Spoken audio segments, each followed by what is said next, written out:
চাকরি পুনর্বহালের দাবিতে বিমানের বলাকা ভবন অবরোধ করেন সংস্থাটির নিরাপত্তা ও লাগেজ ম্যানেজমেন্ট বিভাগের ৯৫ চাকরিচ্যুত কর্মচারী। প্রতিষ্ঠানের নানা অনিয়ম তুলে ধরে স্লোগান দেন তারা। এ সময় তারা রাষ্ট্রীয় প্রতিষ্ঠানটির বিরুদ্ধে বৈষম্যমূলক আচরণেরও অভিযোগ তোলেন। এ বিষয়ে জানতে বিমান কর্তৃপক্ষের সাথে যোগাযোগ করা হলেও কোনো বক্তব্য পাওয়া যায়নি। সহকর্মী ইমন চৌধুরীকে সাথে নিয়ে আদিত্য মামুনের রিপোর্ট। বছরের পর বছর লোকসান ও বিতর্কিত কর্মকাণ্ডে বিভিন্ন সময়েই আলোচনায় বিমান বাংলাদেশ এয়ারলাইন্স।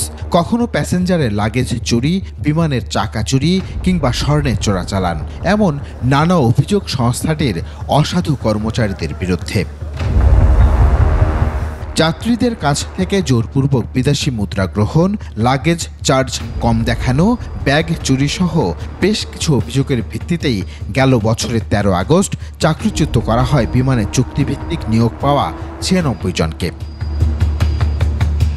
এদের মধ্যে একজন আদালতের দ্বারস্থ হয়ে নির্দোষ সাব্যস্ত হলে চাকরি পুনর্বহাল করে বিমান কর্তৃপক্ষ।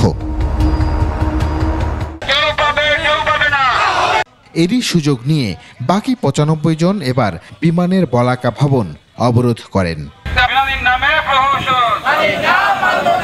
অনতিবিলম্বে শপথে বহাল না করলে বৃহৎ আন্দোলনেরও ঘোষণা দেন চাকরিচ্যুতরা।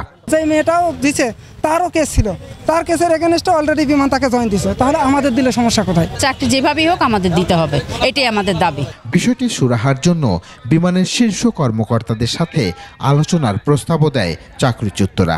বিমানে এখনো বৈষম্য আমাদের এক দফা এক দাবি, অতি দ্রুত আমাদের চাকরি পুনর্বহাল চাই।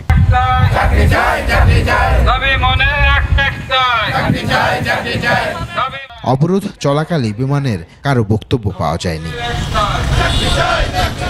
আদিত্য মামুন, ২১ টেলিভিশন, ঢাকা।